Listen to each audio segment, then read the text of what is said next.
middle of nowhere, sprawls a uniquely American city. One of the fastest growing, most prosperous in America. Built around the blazing glitter and excitement of giant resort hotels, world-class entertainment, and high-stakes casino gambling. Nearly 1 million people living and working, thriving in a geographically remote desert city, and entertaining over 20 million guests every year. It could only happen here.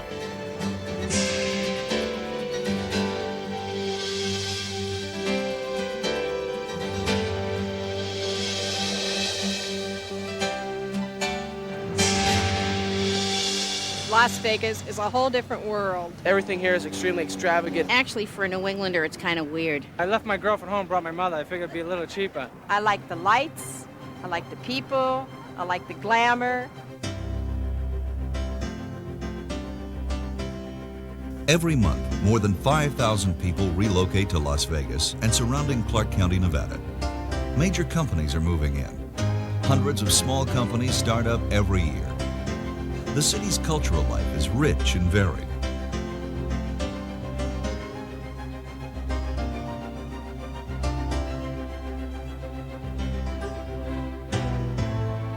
Natural beauty abounds.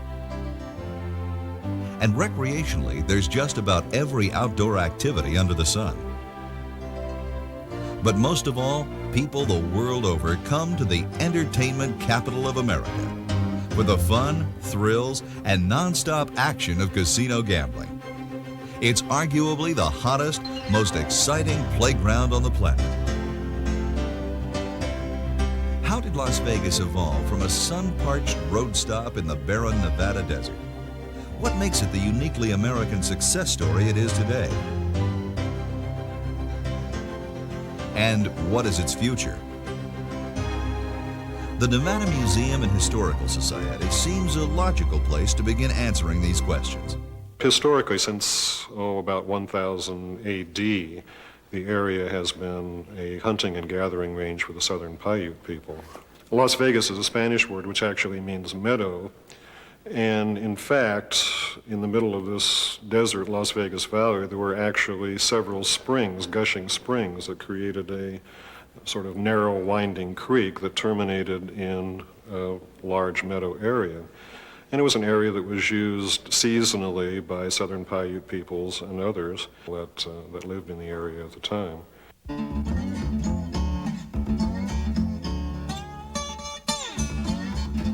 Las Vegas, one of the oldest towns in Nevada, is located in the southwestern corner of the state, just under 300 miles east of Los Angeles.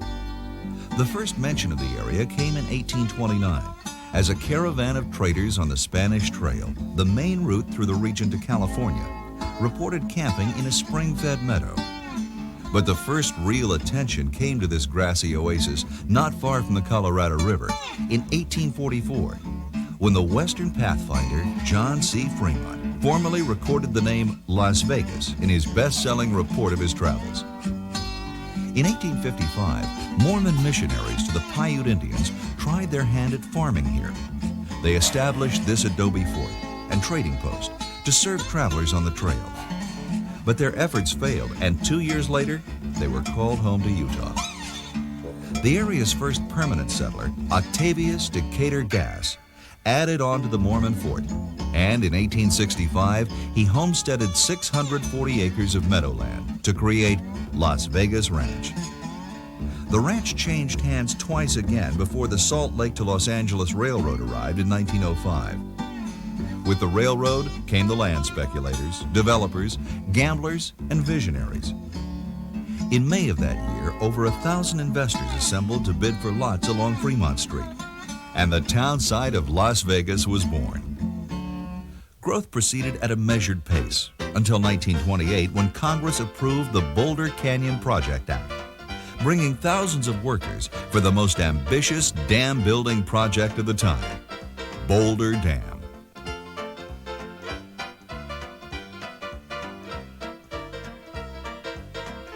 Now known as Hoover Dam, This incredible 727-foot-high concrete edifice held back the Colorado River less than 30 miles southeast of town and created Lake Mead, the largest man-made lake in the Western Hemisphere. Though the dam was crucial to the town's growth, perhaps the most pivotal event in the history of Las Vegas came in 1931, when the Nevada legislature legalized gambling. While the rest of the nation struggled through the Great Depression, Las Vegas got a jolt of financial energy from the combination of the dam's federal funds, jobs, population influx, and gambling revenues. The casinos multiplied along Fremont Street, and the 5 blocks of downtown Las Vegas became known as Glitter Gulch. The town not only survived, but actually prospered during one of the most difficult periods in America's history. This structure behind me was built in 1931 in Boulder City when they were building Hoover Dam. It was the railroad station. In 1974, they donated the building to the museum down here, and it was brought down on our property. It was our exhibit hall until they built this new building for us. This museum is the Clark County Heritage Museum. It has a whole history in Nevada here on the property. They say when you come through the gate, you're going back in time, which is true. When you look at all these historical homes and you go through our new building, you're really back in time. Today's blazing skyline began in the early 40s and continued to be fueled by post-World War II prosperity. Starting April 3, 1941, with the first full-fledged resort, El Rancho Vegas, new hotels sprung up just about every week. The Strip was born. The Last Frontier, the Flamingo, the Thunderbird. A city-sponsored image-building campaign was launched to attract visitors. The biggest names in entertainment were booked, and 1 million watts of neon lit up the desert sky. Don Payne of the Las Vegas News Bureau remembers. In 1946, Bugsy Siegel, the supposedly member of Murder Incorporated who had shifted his operations from the east to the west coast, recognized the potential for a big casino-operated hotel in Las Vegas. And he built and opened the Flamingo Hotel, which is still the Flamingo Hilton today.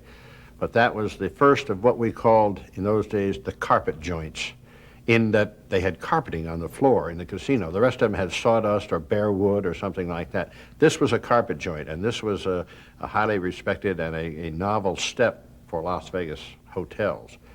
And I have always felt that if Las Vegas ever gets into building statues to its heroes, the first one ought to be Bugsy Siegel, because he did have the foresight to recognize that the United States, coming out of the privations of World War II, and being ready to celebrate the exaltation of victory in World War II, was going to have a good destination. He recognized that and built a palace to greed, if you will, but nevertheless it was the real forerunner of the plush Las Vegas property. In 1952, on the same day, as a matter of fact, in December of 52, the Sahara Hotel and the Sands Hotel both opened. And the Sands went on to become very famous for the entertainments and the entertainers that they brought in. Frank Sinatra, John F. Kennedy was a frequent visitor there. Of course, Sammy Davis, the Rat Pack, Peter Lawford, Buddy Lester, people like that. And here you had a city that was in the middle of the desert, had what appeared to be an attractive style of life, an escape, if you will. Come to Las Vegas for a few days, have good dinner, have good shows, gamble if you wanted to. We had swimming pools, we had a lot of activities in the area, but mostly we had legal casino gambling. By the end of the 50s, Las Vegas was established as the entertainment capital of the world. The resorts increased in number and expanded in size. Both the federal and state authorities passed and enforced strict legislation to effectively eliminate the mob element and make gambling in Nevada a legitimate and respectable industry.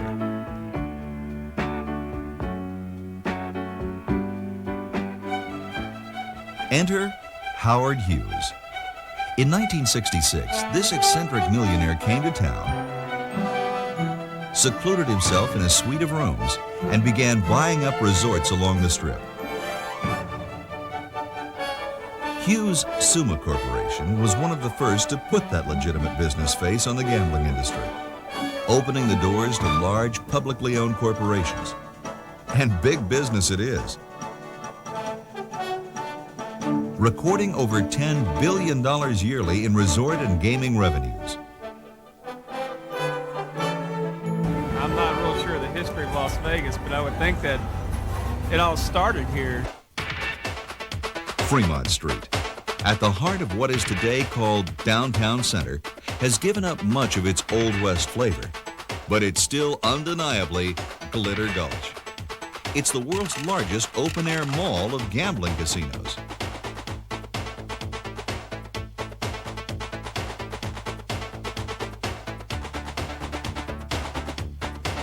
Open 24 hours a day. You can drink 24 hours a day.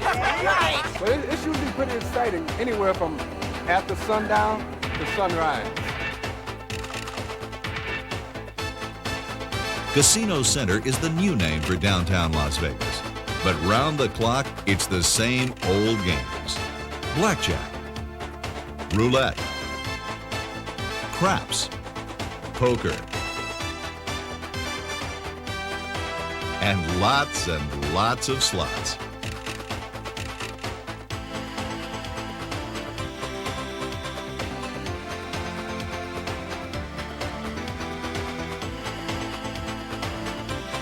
I won $1,600 on one machine.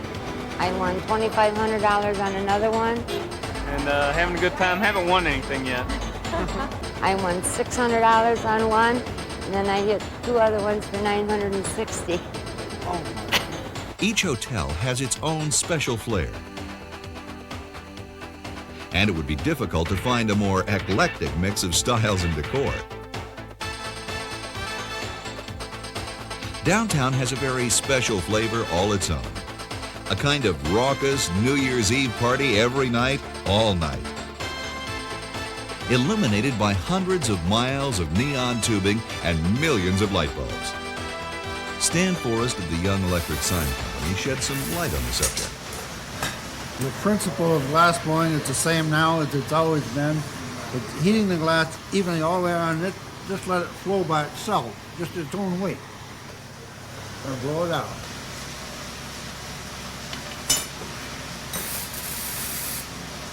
When I started in this business, that was when I was in junior high school. Long time ago. And this is the only thing I've ever done. I've always been around the sign business all the time. But this is what you call custom work here, where everything is different. Anything you can draw in the form of a letter or a picture or something, we reverse it on a pattern and do it upside down and backwards. Anything you can make, we can make. In my opinion right now, the Rio sign, it's a beautiful, beautiful sign. And the halo lights around the building, it stands out like no other sign in Las Vegas.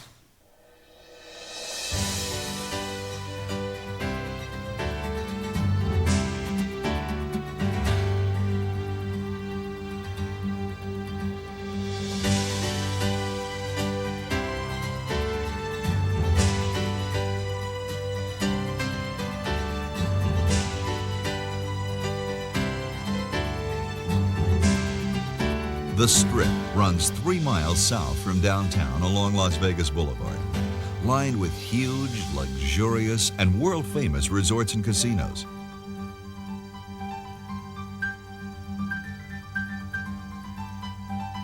Each one with its own unique look and atmosphere, designed to entice players of every stripe. Fantasy themes, historical themes, sports events, and top-flight entertainment.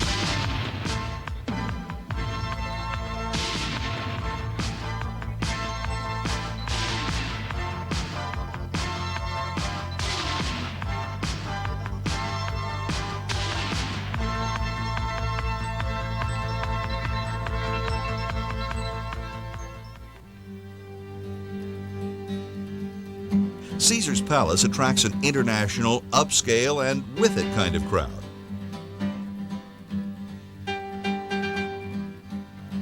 The new Luxor Hotel mixes ancient Egyptian themes with high-tech family entertainment.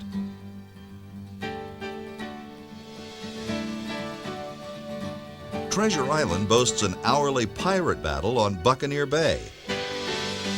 The new MGM Grand, the world's largest hotel, has its very own theme park.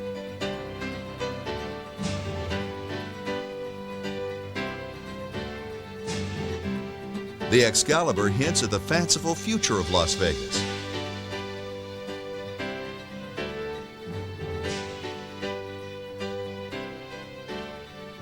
While Bally's features a Las Vegas stage spectacular with scores of singers, dancers, and showgirls. I hate to be called a Las Vegas showgirl because I'm sorry, I am a dancer. I've trained since I was 6 years old. I'm still in training. I'll probably train until the day I die. I'm dancing in the show Jubilee at the Bally's Casino Resort Hotel here in Las Vegas. And we run 6 days a week. We do 2 shows a night, one at 7:30, one at 11. I'm one of maybe, say, 100 dancers. And one of the biggest production numbers that I'm in is the Gershwin scene. It's more like jazz, more up-to-date, more hip. So we get, what we would say, we get down. And I think in Gershwin we get a chance to really show what we're made of, you know, show our stuff.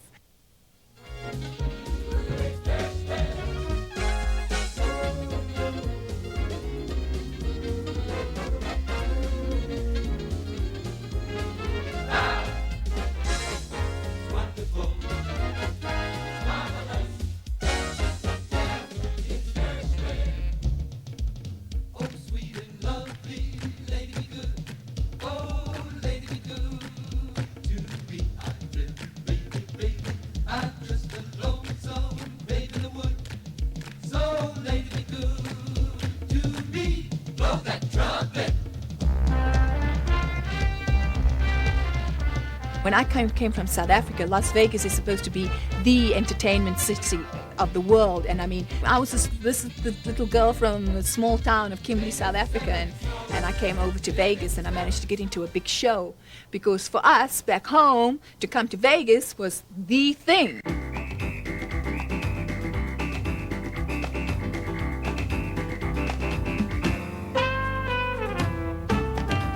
Las Vegas is a wide-open playground with some place and something for everyone. We want you to walk in the door and feel like there's a carnival going on here. It's something that's really close to the carnival that they have in Brazil. When you walk in the door, you're not overwhelmed with 12 million lights going off and a whole lot of noise, but I think that there is an energy level that's real exciting in our casino and in the hotel.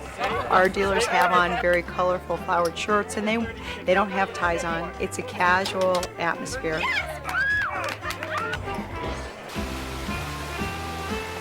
We have a huge sand beach with palm trees going out of it, and we have the opportunity, because we also are smaller, to get to know our clientele in a more personable fashion.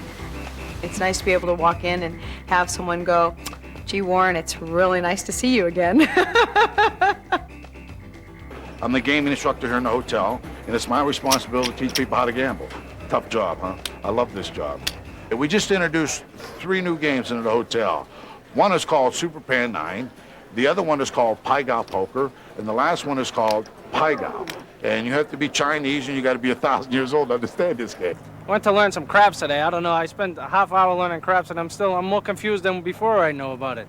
If you bet $1 on a hard 6 and he rolls a dice for the next 10 minutes, he throws every number but a 6 or 7, you're still in action. As soon as he rolls a 6, the first thing you're going to do is look at the dice. You're going to know which way those dice come up. They come up the easy way, they come up the hard way. If they came up easy, you miss it. If it came up hard, you hit it. Now here are the 4 hard ways. There's your hard 6, there's your hard 8, there's your hard 4, and there's your hard 10. Let's pretend we bet $1 on a hard 6. For you to win that bet, you know what's got to happen? A miracle. It's got to snow for 10 days in a row in the month of July if you don't win this bet. No, just kidding you. But I would suggest playing all the games in the casinos. The blackjack, the craps, the roulette. Just don't get locked in on one game. I would suggest to go out, see the shows, go to the restaurants, and have a good time. If you come to this town and you think you're going to win, you're going to end up paying your dues. If you come to this town, you go to the shows, the dinners, go play golf, do a little bit of gambling, you can't miss. You'll have a great time. You can't get married. We're gambling. And get married.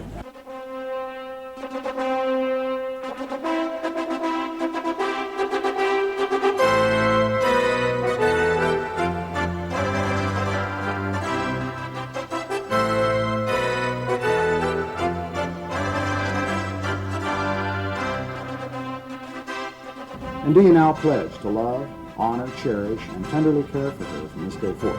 I do. Brenda, likewise, do you take Larry to be your wedded husband, to share your life with him? And do you pledge now to love, honor, cherish, and tenderly care for him from this day forth? I do. Las Vegas is an incredible place to get married. When you arrive in Las Vegas, you go to the Clark County Courthouse. For $27, you get a wedding license. There are no blood tests required, no waiting period, no proof of marriage or divorce. You just fill out an affidavit that you are not married at the time, and you'll receive your wedding license. So with your hands still held, having shared your vows and rings with all of us here today, the two of you have made that ultimate commitment to yourself, each other, and of course to God. And so from this day forward, continue to be kind, gentle, sweet and tender, and all those other good things. We schedule only one wedding every half hour, so I have plenty of time to have a private session with them to find out a little bit about them, how they grew up, how they met each other, how their courtship went. I find out the different circumstances, and if there are children involved, I get to know their names and other important relatives who are here in attendance, so that when we perform this service, I'm coming with an understanding of where they're at and their ability to express their love. And so it's a very intimate, personal service. And two people coming to Vegas, to me, is like a highlight of their courtship. Let's give a warm welcome. More than 70,000 couples each year make Las Vegas the marriage capital of the world. Frank Sinatra, Bruce Willis, Elvis Presley, Zsa Zsa, Paul Newman, all have tied the knot here. And the list of celebrities keeps growing. From Ripley's Believe It or Not, the Guinness Museum of World Records, and the Liberace Museum, to giant water slides, if it's wild, wacky, or wonderful, it can be found in Las Vegas, with families from every corner of the globe having the time of their lives. More and more families are coming to Las Vegas. As a result of that, we started with a facility that caters just to children, and we call that our youth hotel, where parents can actually check their children in to a daycare service that allows them to enjoy the benefits of the hotel, whether that be for a show or for some time to themselves in our sports book or in our casino. The youth hotel lends itself to supervised care of their children. We've kept pace with the community and have developed many innovative ways not only to attract customers to our hotel, but to service customers.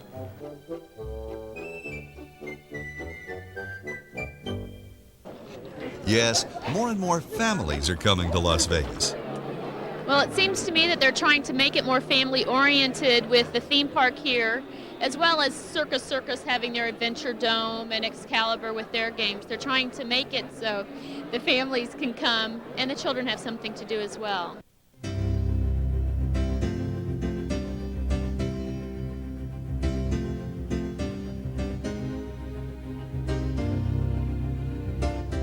The new Luxor, MGM Grand, and Treasure Island resorts are on the cutting edge of family entertainment.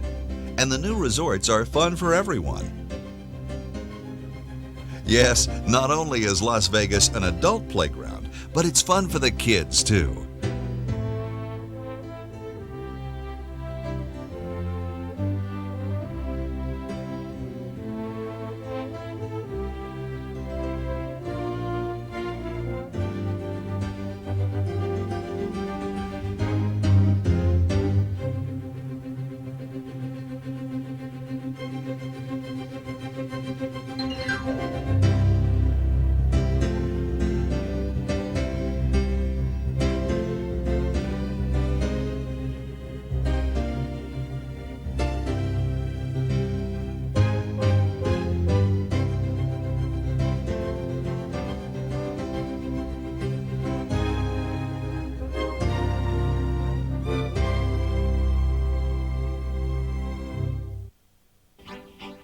Beyond the glitter, the nightlife, and the casinos, out beyond the city limits is another incredibly beautiful and awe-inspiring world to discover. Within a 45-minute drive are Hoover Dam, Lake Mead, Valley of Fire State Park, Mount Charleston, and Red Rock Canyon. Hoover Dam took 5 years and 5,000 people to build. It's 660 feet thick at the base, more than 2 football fields, and climbs 70 stories high. It required more than 4.4 million cubic yards of concrete. That's enough to build a 2-lane highway from San Francisco to New York. The dam creates the 115-mile-long Lake Mead recreation area with 550 miles of shoreline. Over 6 million people a year enjoy the fishing, boating, water skiing, and camping.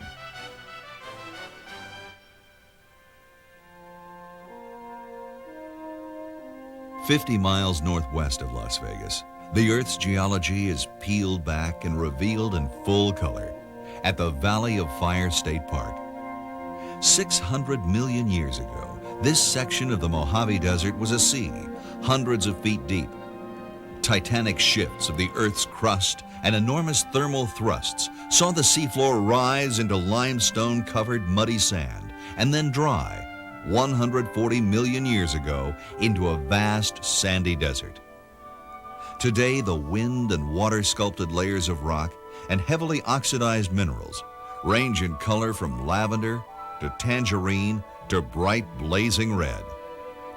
Elephant rock, poodle rock, and the beehives punctuate the unspoiled desert vistas, making the area a prime backdrop for innumerable westerns, science fiction movies, and TV commercials. Bob Hirsch, director of the Nevada Film and Television Commission. Well, we've done some fine westerns, including The Professionals out at the Valley of Fire, Academy Award-winning pictures like Rain Man with Dustin Hoffman and Tom Cruise. John Wayne did several pictures here, Clark Gable. We have done science fiction pictures, Diamonds Are Forever, James Bond flick was done in the Valley of Fire. So it has a tremendous history in film and television, and is probably one of the most sought-after locations for making car commercials. And what other state could you possibly come to where you start out as a low-budget picture, and at the turn of a wheel or the flip of a card, you've suddenly got a high-budget picture? You can't do that anyplace else. Or you could come with a low-budget picture and end up with no picture at all. 20 miles west of the city, the sun rises over Red Rock Canyon. This 62,000-acre wilderness area offers the Southwest's geological wonders on a truly grand scale, plus mysterious 4,000-year-old petroglyphs carved by ancient Native Americans, possibly the Anasazi or Paiute Indians.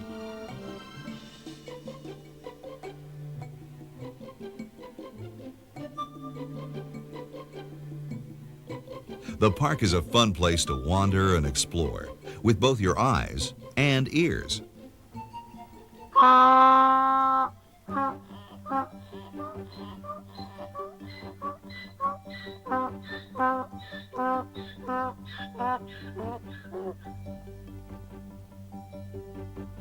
Red Rock is also home to the Spring Mountain Ranch Outdoor Theater, which hosts plays and musicals from Shakespeare to Broadway.